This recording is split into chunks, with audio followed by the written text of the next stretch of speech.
I have such a core group of incredible humans around me. That's my recovery today, right? It's like I go to therapy.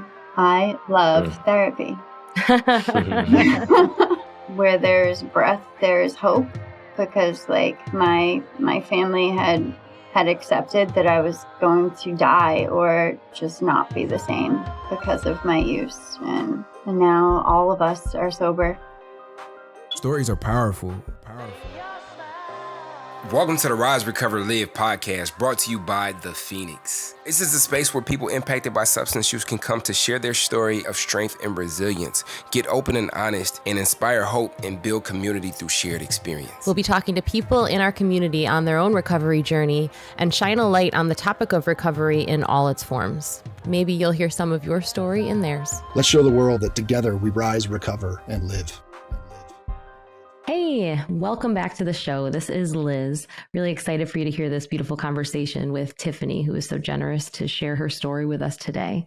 As always, our top priority is safety and keeping this space supportive. There are some areas of this conversation that we wanted to make sure you were aware of before you proceed into the episode. During this talk, we do mention suicide ideation, there is mention of human trafficking, and of course we talk about substance use. So if any of those areas feel unsafe for you, this might be an episode to skip, and that is okay. If that's the case, we'll see you next week. Otherwise, enjoy the show. All right, real quick, before we get into this episode, we want to inform you of a brief hiatus we are taking.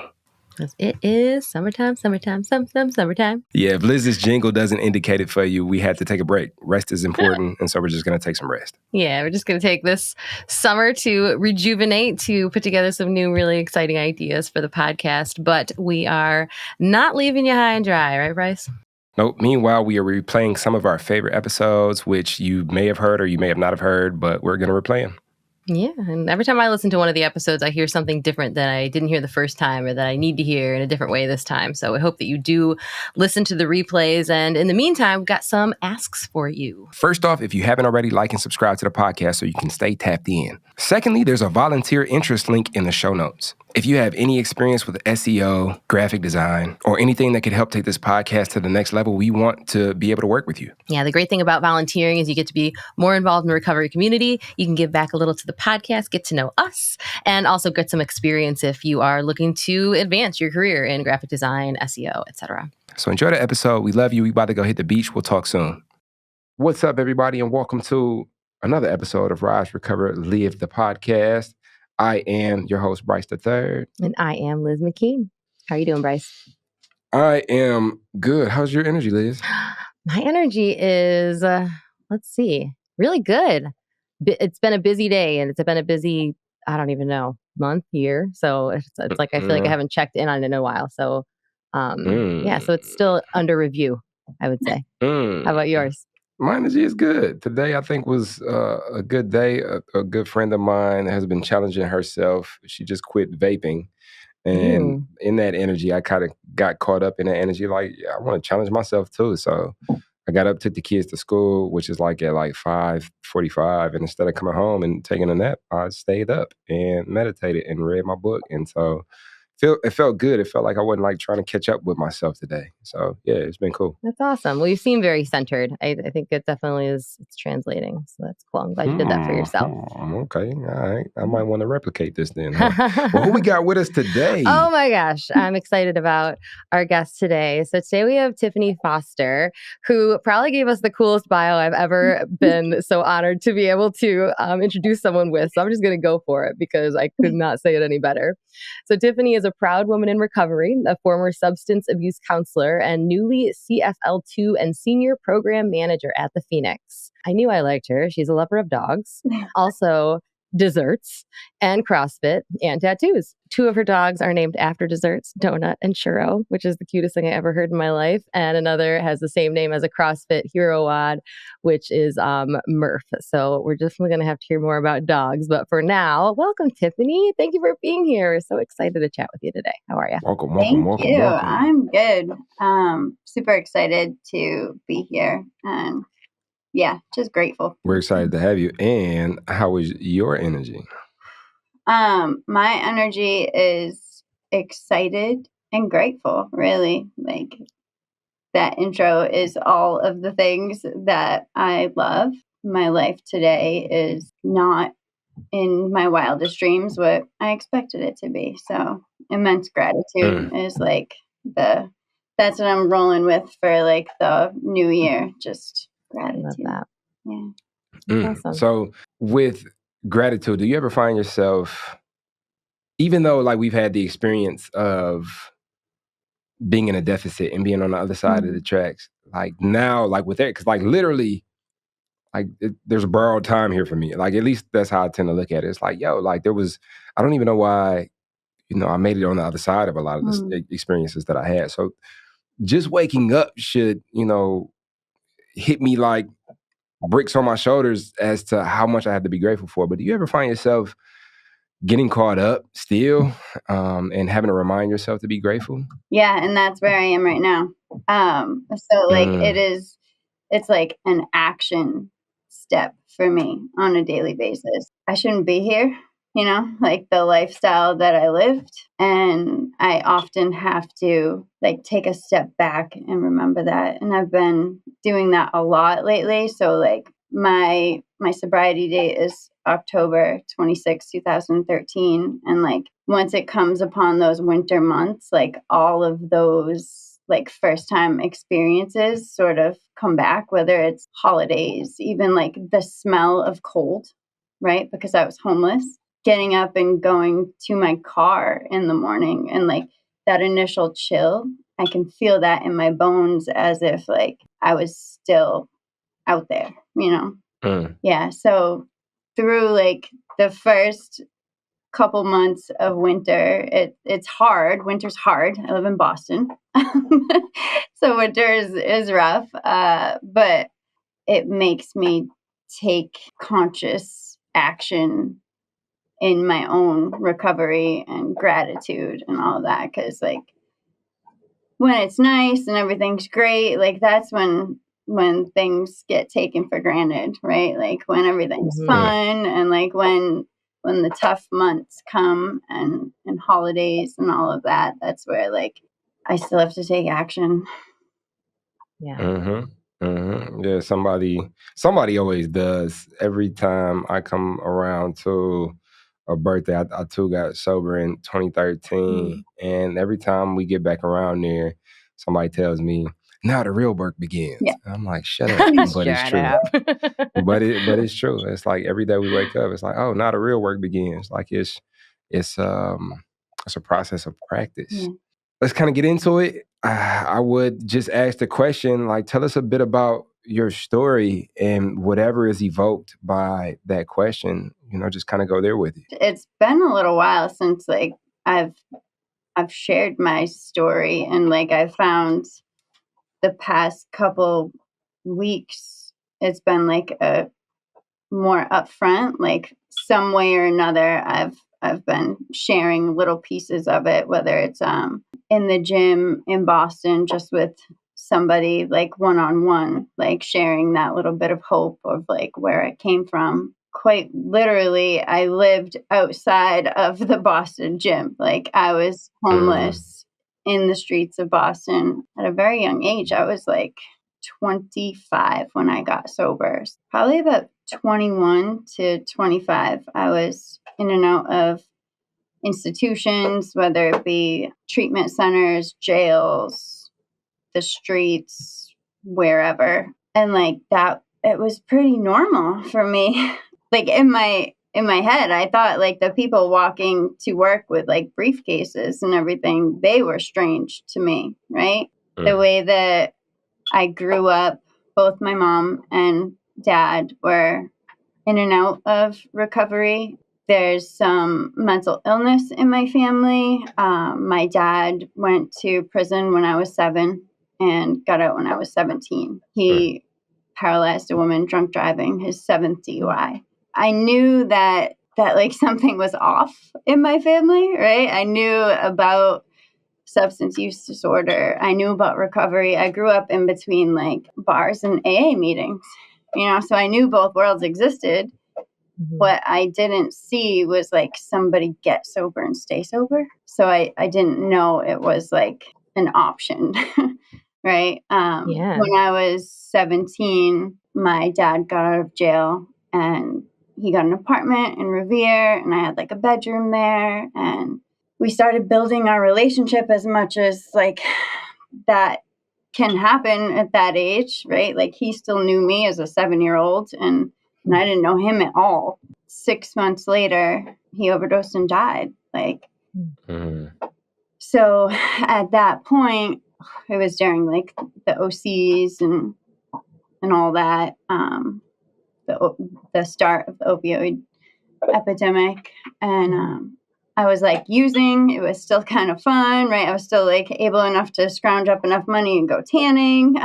Still like hanging out with friends, and then like when he passed, it was like all bets were off, right? Because that was this is it. People don't get better, you know. Any little last shred of hope was just taken right out from underneath you. Yeah. At that point, like my mom was deep in her addiction, and so was I, just in a different way. And like we used drugs and sold drugs together, and it went really downhill from there. Me and my mom couldn't even interact with each other, right? Like we used different drugs. Imagine that dynamic of trying to live in a household like that, and I was on my own. So I was 18, and I mean it was whatever boyfriend I could attach to or whatever. Like I changed my drugs and behaviors with like the people I was around. I was a chameleon, right? I knew how to get my needs met, and my needs were to not feel, and to do that I had to seek any and all substances, and that is the way that I used it. Everything was transactional. Every relationship I had was transactional, including like with family, just to get your needs met. And at that time I was like 18, got wrapped up in like some human trafficking stuff, right? Because that like, and when I hear that word, right? Like I think of the movies and like what you see in the movies, like it that's not what it is, right? Like it's somebody exploiting something, you, for something you need, right? So whether it's a place to stay, whether it is a substance, whether it is whatever it is, like that is human trafficking. And I didn't know that for a really long time. I just thought it was like, and when I would tell my story, I'd say like, you know, I did everything and anything to get what I needed, right? And I would never touch on that, but like, it's real. It's a thing. It still happens. It's happening everywhere. And like, there's such a different kind of stigma attached to that. I think like at the Phoenix, we want to destroy stigma, right? We want to smash stigma, and like, but there's like a whole nother level in addiction of stigmas there, right? I wound up in some really dark places, and at a young age, like when people say, I hear donut and churro. Yeah, that is donut. When people talk about like getting sober at an early age and like how difficult that must have been, I'm like, it was and it wasn't, right? Because like I didn't just drink on the weekends and black out a couple times, right? Like by the end of my active addiction, I didn't have it in me to hustle up $40 for my drug of choice. And I was like drinking a bottle of hand sanitizer so like I could lose consciousness. I did not want to be conscious, right? Like the things that I was doing to get the things to make me not feel, right? Like it wasn't even covering it up anymore. Incredibly, like it's amazing, like looking back how resourceful we are, you know, and driven, like goal driven. Like it's like you could write up a whole resume of those kind of catchphrases. It's just, you know, pointing in a direction that's just so full of pain. We had, I think it was with Man, and he's probably listening to this episode and he's gonna beat me up because he's a good guy. And it was like one of my favorite episodes ever. And I'm really stalling right now so I can figure out his name. What's Sound Bowls? Oh, Kelvin? Yeah, Kelvin. On the Kelvin episode. I can't imagine Kelvin beating you up, Bryce. I think you're safe. It's like the most enlightened human. on that episode, I think we talked a bit about how people are doing research now where Tylenol can be shown to alleviate heartbreak symptoms. And the reason we brought it up is because of our tendency, at least my tendency, I can speak on me, like my tendency to want to fill whatever hole I feel with something to help me get away from it, get rid of it, get it off me, not have to experience it. Even now, 9 years in, and I say 9 years in just to, I guess, bring about the substantial nature of this being a practice. Yeah. But I'm a baby. Like, and there's definitely ways where I'm learning to show up for frustration, grief, fear, anxiety, and not have to throw something else at it. We talk harm reduction. So of course, if you're doing crazy drugs and then you start doing workouts, it's harm reduction. But eventually, health would have you have that conversation with yourself. Like, what am I still not looking at it? Like, am I still like overdoing it? And how you said, like, I was looking to black out. I was looking to numb it. Like, but nothing I was doing was even doing it. But I just didn't even want to be conscious. Yeah. Mm-hmm.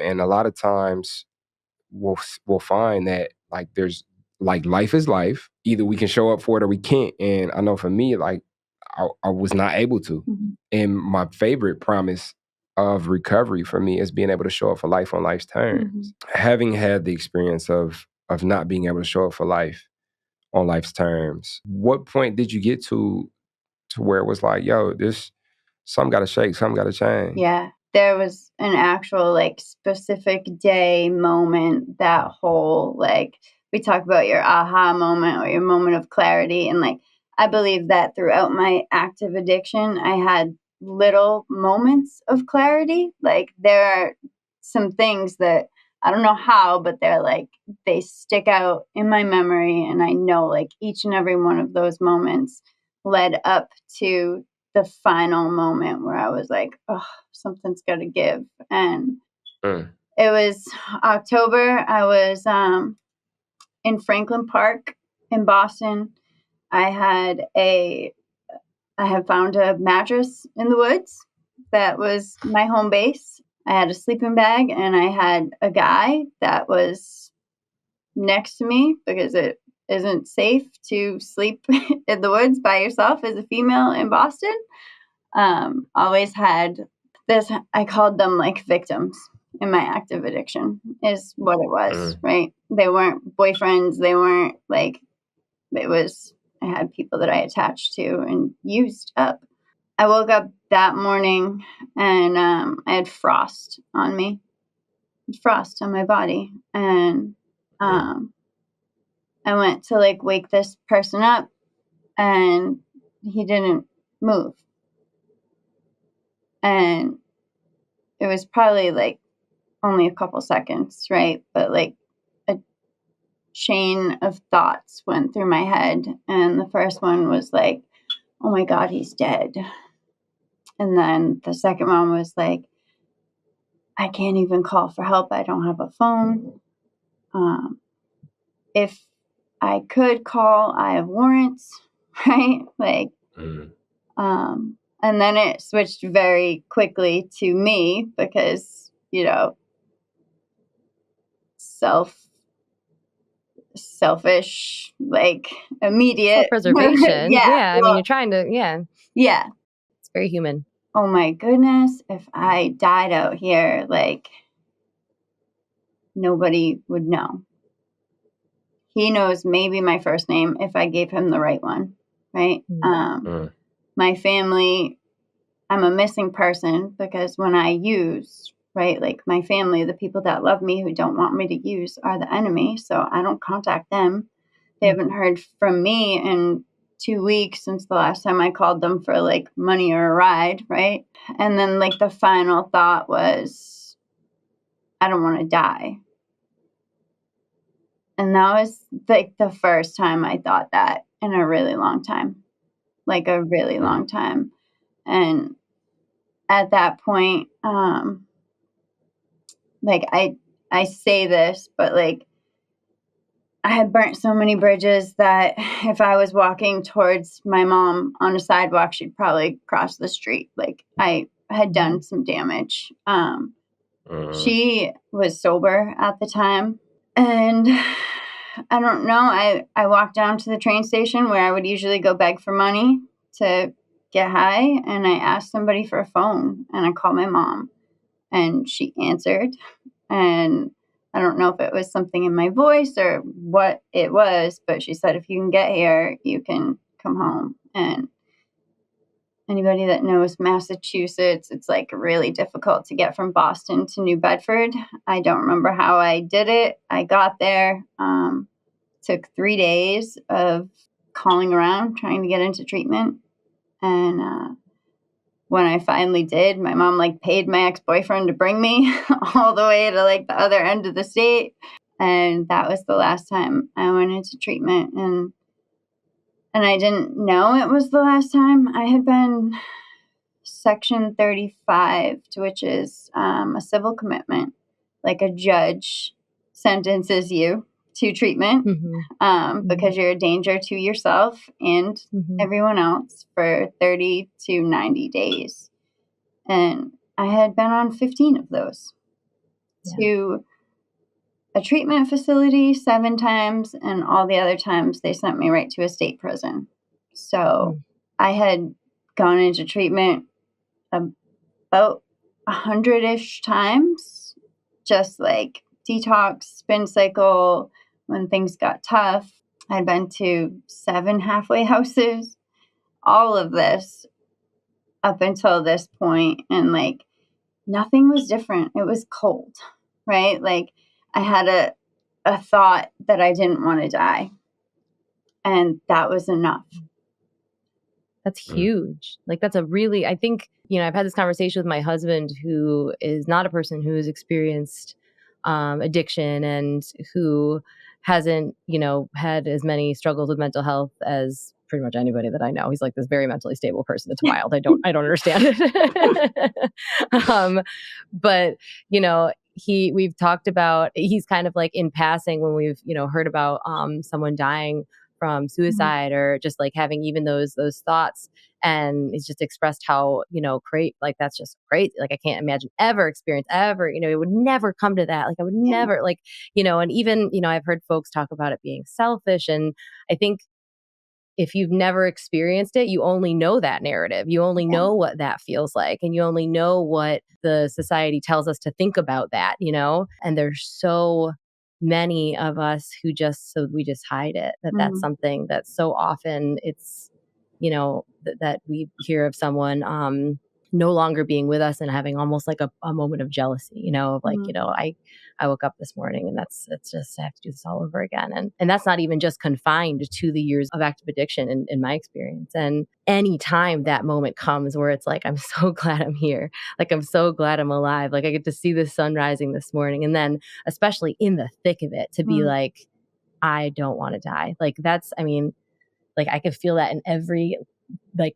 my core just like is, just can physically feel what a big deal that is. And then you listened to it, and then you made the effort to make the call, and then you spent the 3 days getting there, and then you took all that other time that it took to be able to get into treatment. Like, so often we have that moment, and then that moment passes if it gets too hard, and then, we're on to the, to just numbing it again. And I think that just is such a testament to how much you really are supposed to be here, Yeah, that's one of the things that really just spoke to me too, that 3 days.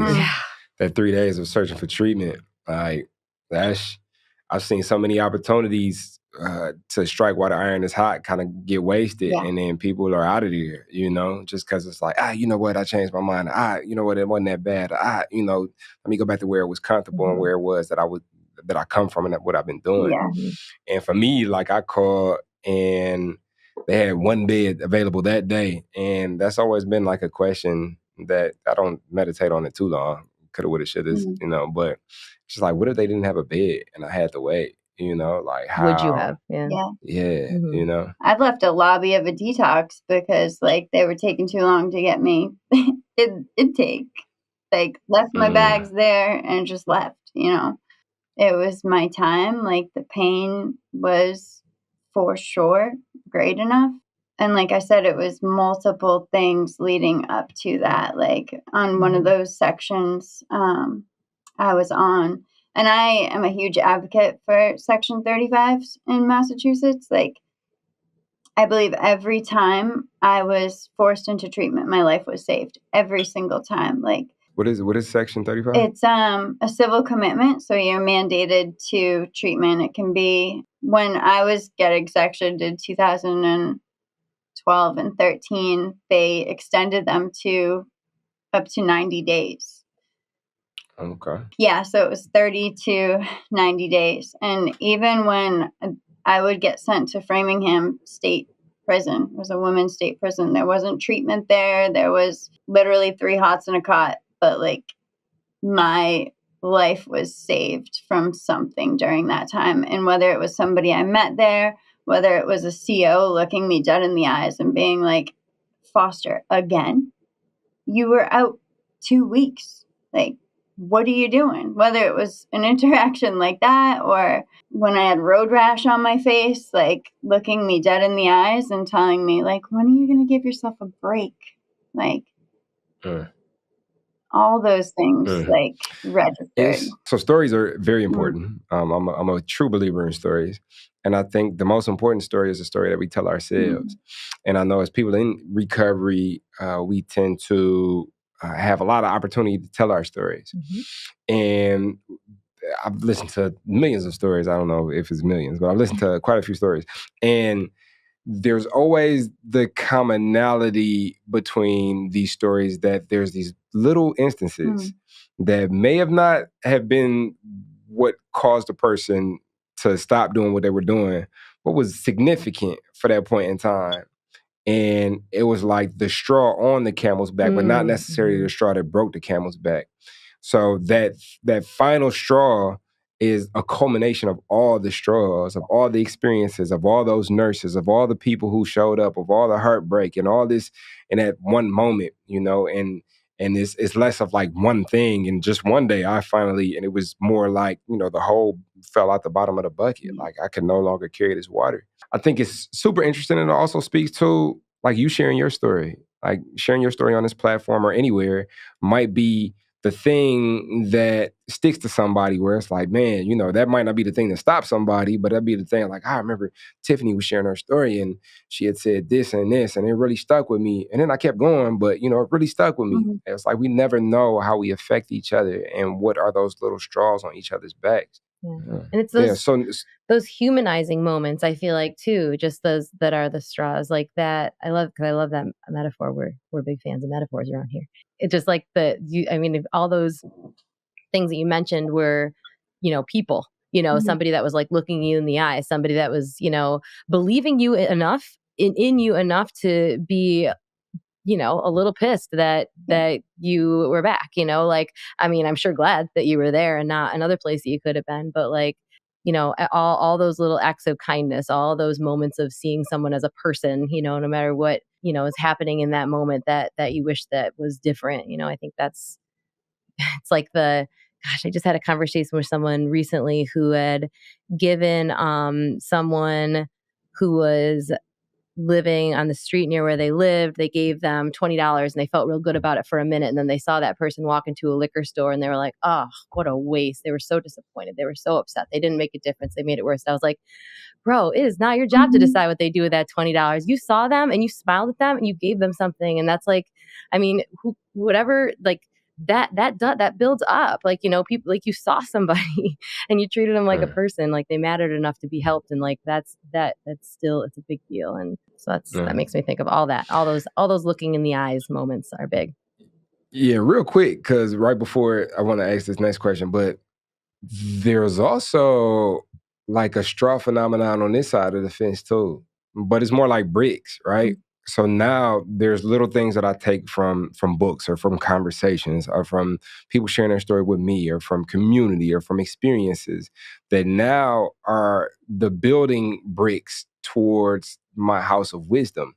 Now I don't have to run from life anymore. Like I can show up for life on life's terms. And in that, I'm picking these experiences up and building this house of wisdom. Like who I am today is built upon the bricks of a lot of like me falling on my face. And this is in recovery. Like there's no substances involved, but like I'm learning how to live, And so it's like, I think we're always collecting something.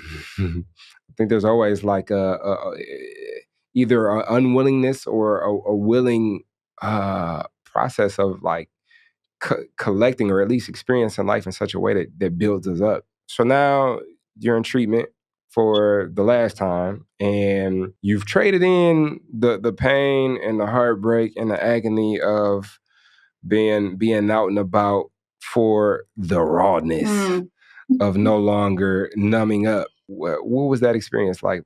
It was terrifying. It was absolutely terrifying.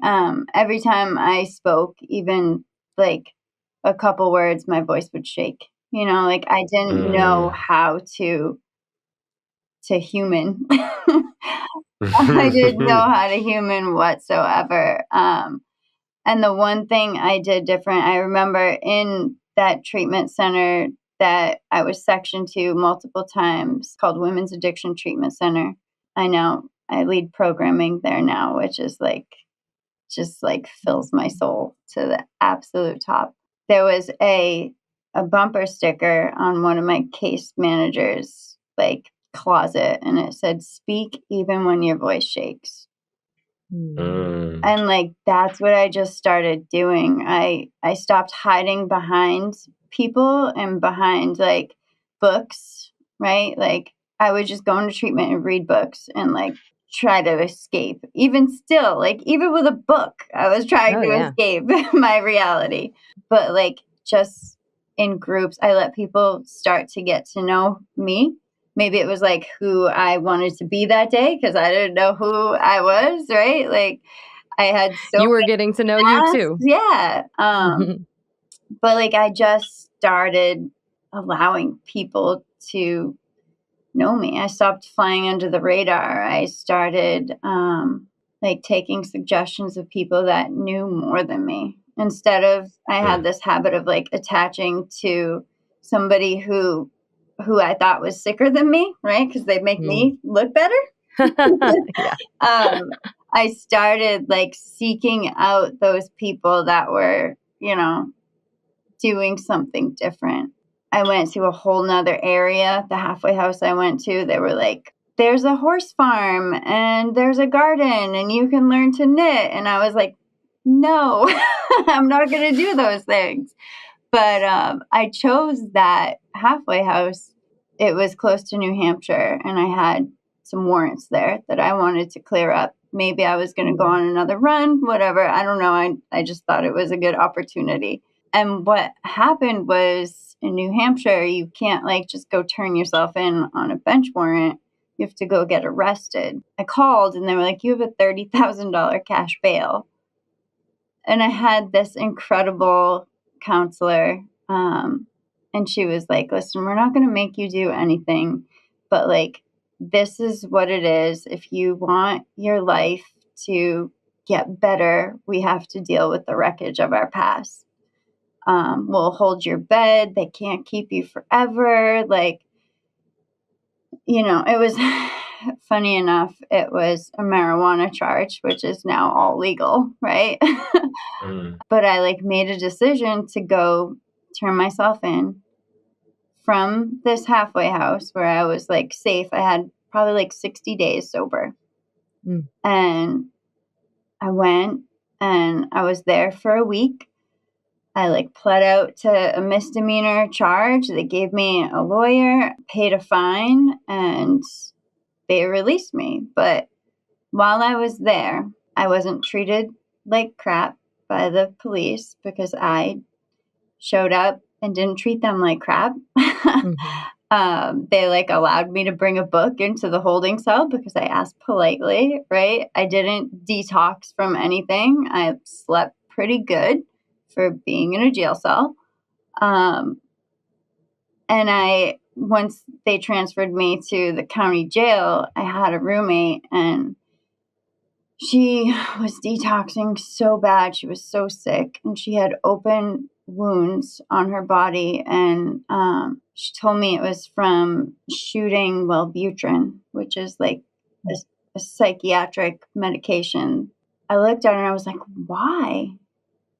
And again, looked me dead in my eyes. That's like a huge thing for me if you haven't noticed. And she said, because it's all I had. Mm-hmm. And like at that moment, I knew exactly what she was talking about. I like felt that in my bones. And mm-hmm. I'll never forget that girl. When I was released from that county jail, I got picked up by my roommate at the halfway house. And I walked back in and I got like a hug and welcomed back by 30 women. Mm-hmm. Right. And I talked about it a little bit before, but like at the end of my addiction, my own mom was like, no, sorry. To be welcomed somewhere for the first time in a really, really long time. And like, we're so glad you're here was the moment where I was like, all right, this recovery thing can't be that bad. Right? Mm-hmm. Like it can't be that bad. And I dove in and I did what people told me to do. What does recovery look like for you now?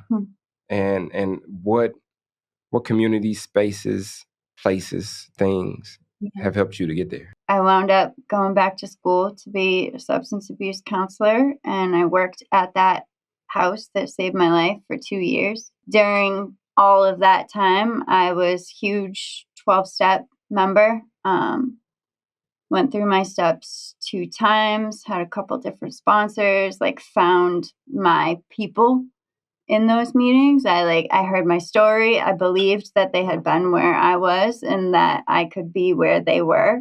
For me, recovery, just thinking back, right? Even through my active addiction, I would use up one substance, move on to another, right? I got bored quickly. I needed new things, new spaces. And in recovery, I found not that I got bored, but I needed more and more and more, right?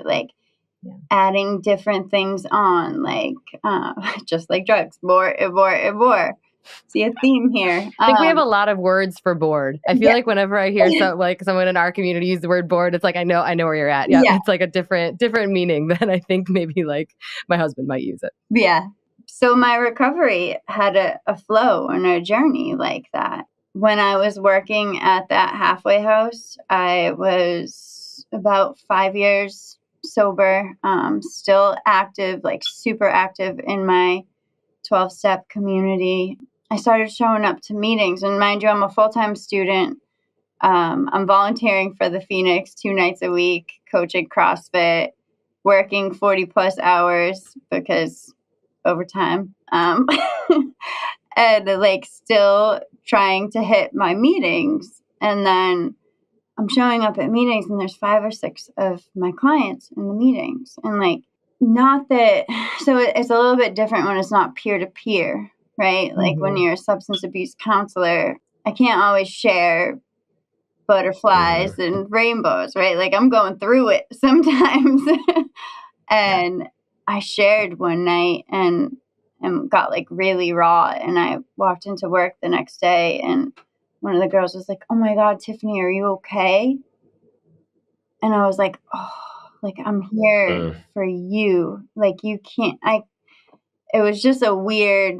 I didn't want a client of mine that I'm trying to help. It's my job to help, worried about my feelings. What if she really had some heavy stuff that day and didn't bring it to me because I was going through it myself. So I had to reevaluate some things, and like I found myself at a crossroads where like I didn't have my support network that I had for years, and I was like, what do I do now?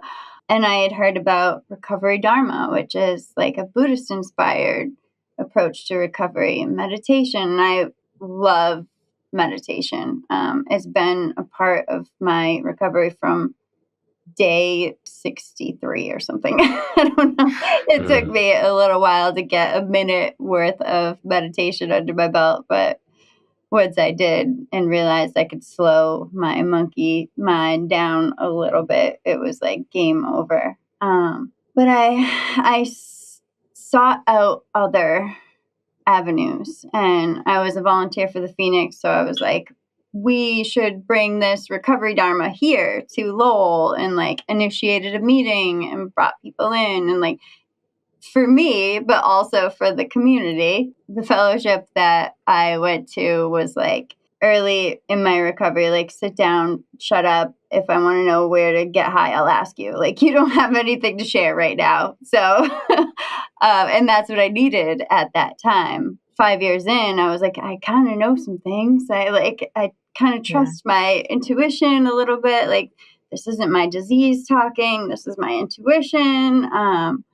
And I wanted to go deeper. So I sought more like meditation and spiritual people in my life. And that's really it. Like you asked where it is today. I have such a core group of incredible humans around me that like that's my recovery today, right? It's like it looks really different. It looks really different than it did in the beginning.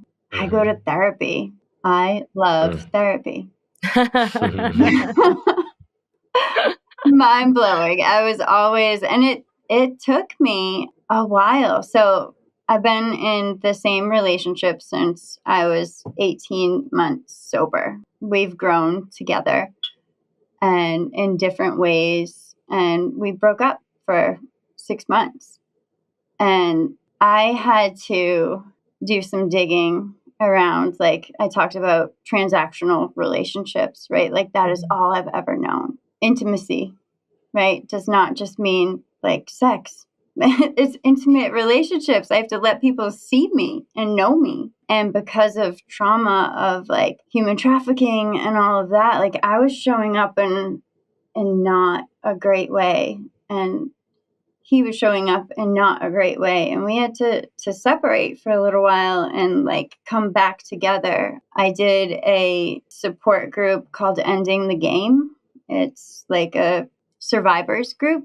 So you dig in on a lot of that stuff. And I got a therapist and he got a therapist. And like when you talk about what does your recovery look like today, it's like digging in on my intimate relationships with everyone, right? Because like I've always heard you can't love yourself or you can't love others until you can love yourself. And like, I don't truly believe that. I think through loving other people and empathy, you learn to love yourself. And like, that's where my recovery is today. It's like that next level of the onion, if you will.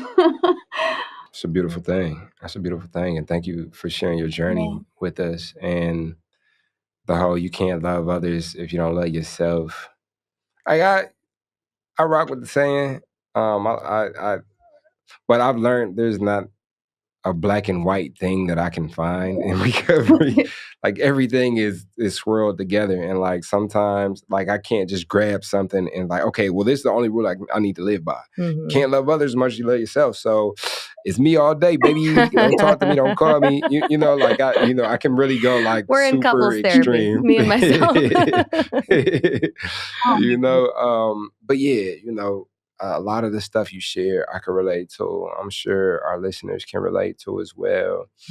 I think that process of learning how to show up for ourselves, of learning how to build community, of learning how to get around people who are in alignment with where it is that we want to go and are representative of a future versus our past. Being willing and having the humility to allow for something unlike we've ever experienced to come into our lives. Like when that group of women came and embraced you, I'm sure that was quite jarring, especially in contrast to the experience that came beforehand. But the fact that you was like, because you said, this recovery thing can't be that hard. But I've also heard, after people have been cold and shut off for so long, like that love, that embrace is like, what do you want? Like, this is too much. Like and we'll send people running, and you decided to go through the door of what it is that you hadn't experienced yet. And that takes being humble. And I think it's the requirement. I think it's the requirement for continuous growth is humility and showing up for ourselves. And so, no, I got a lot from your story, and I'm glad you came to share it with us today. Thanks, Tiffany. I agree. I think so much of what I just want to, first of all, echo on its own how grateful I am to have heard your story and to be part of it being shared with the community. I know you've shared it before, but every time I know it for me, I think for most of us, it comes out a little bit differently. It feels a little bit different because every single day is a little bit different. So thanks for sharing exactly as it is today. Yes. And for using the language that works today. Because I think a lot of that is like, it's language. It's finding words to define the things that we've experienced, that sometimes takes the power away from them, sometimes gives the power back to us, sometimes helps us to like take that next step. If you have no idea how to love yourself or anybody else, like you can't just, it's not something we just know how to do, maybe when we're tiny little babies, like, but that gets learned out of us pretty quickly as far as like what comes naturally. So yeah, so thanks for sharing that whole journey, because that's just going to give somebody else that little light bulb moment. And there's a lot of people that I talk to. I teach at a treatment center too, and somebody will come in and be like, "Oh my God, this is never going to work. I've been in here 5 times, and it's like, and you made your way back, like there is, and like they see you or see, anybody. They just need those little kind of shreds of light, those extra little evidence that there is hope. Yeah. Something that I share with like family members, anybody in treatment, is where there's breath, there's hope, because like my family had accepted that I was going to die or just not be the same because of my use. And now all of us are sober. Amazing. Yeah. Amazing. So maybe there's a family member out there listening too right now. I feel like we have a lot of those, and just to hear that we do recover. Like, what a miracle. So to take us out, Liz, why don't you hit us with the question? Oh, sans adjectives today. All right. Short and succinct. The pressure's on. Question. So Tiffany, you shared so much wisdom and so many beautiful words. So we're going to ask you just for a couple more, because I know you've got them in you. What might you say to a previous version of yourself? What's a message that you might give to Tiffany from another time, knowing that person is probably out there listening right now? You are not broken. Mm. You are not broken. For a long time, I used words like that, like I have a broken brain, and like you are coping the way that you know best, and like it gets better if you give yourself a chance. Nobody's ever broken beyond repair. Totally agree. Well, that's a beautiful way to end. Thank you. Thank you so much. Thank you. Well, this is one of my favorite conversations. Thank you, Tiffany, for being here. And thanks for Bryce for being here too. It's always so fun to be on this with you. And thanks for Liz for being here as well. Oh, you're so welcome. Well, and thank you, listeners, for showing up. We're so grateful for every single person that we get to do this with, because we're doing this together. As always, if you haven't already, please be sure that you subscribe on whatever podcast listener you're listening on, so you don't miss a single episode. If you would be so kind to rate, to review, let folks know what you think about this podcast. It's amazing the difference that makes to get it out there to folks who do need to hear it. And if there's someone in your mind and your heart that you think would benefit from this specific conversation, please do send it to them. And how can they get to us, Bryce? Well, we just be chilling. We just be chilling. So you can come find us wherever we chilling at. But where are we chilling often, at? most often we chill and the podcast community group on the Phoenix app. So once you download the Phoenix app and you get in there, there'll be a whole bunch of different groups, and there's groups varying different interests. Music and plants in the UK, because I'm gonna get there eventually, are like my 3 top favorites right now that I'm keeping an eye on, and Louisiana because I just came from New Orleans, and Detroit, because come on now, I'm from Detroit. But Bryce is in all the groups. I'm like in like 20 groups. But if you go in there and join the podcast group, the Rise, Recover, Live podcast group, then pop in there and come tag me or Liz and tell us what you think about this podcast episode, or what you think about the show, or what you want to hear more of, or what you want to hear less of. We just want to hear from you. So come in there and catch us, Liz and I, chilling in a podcast group on the Phoenix app.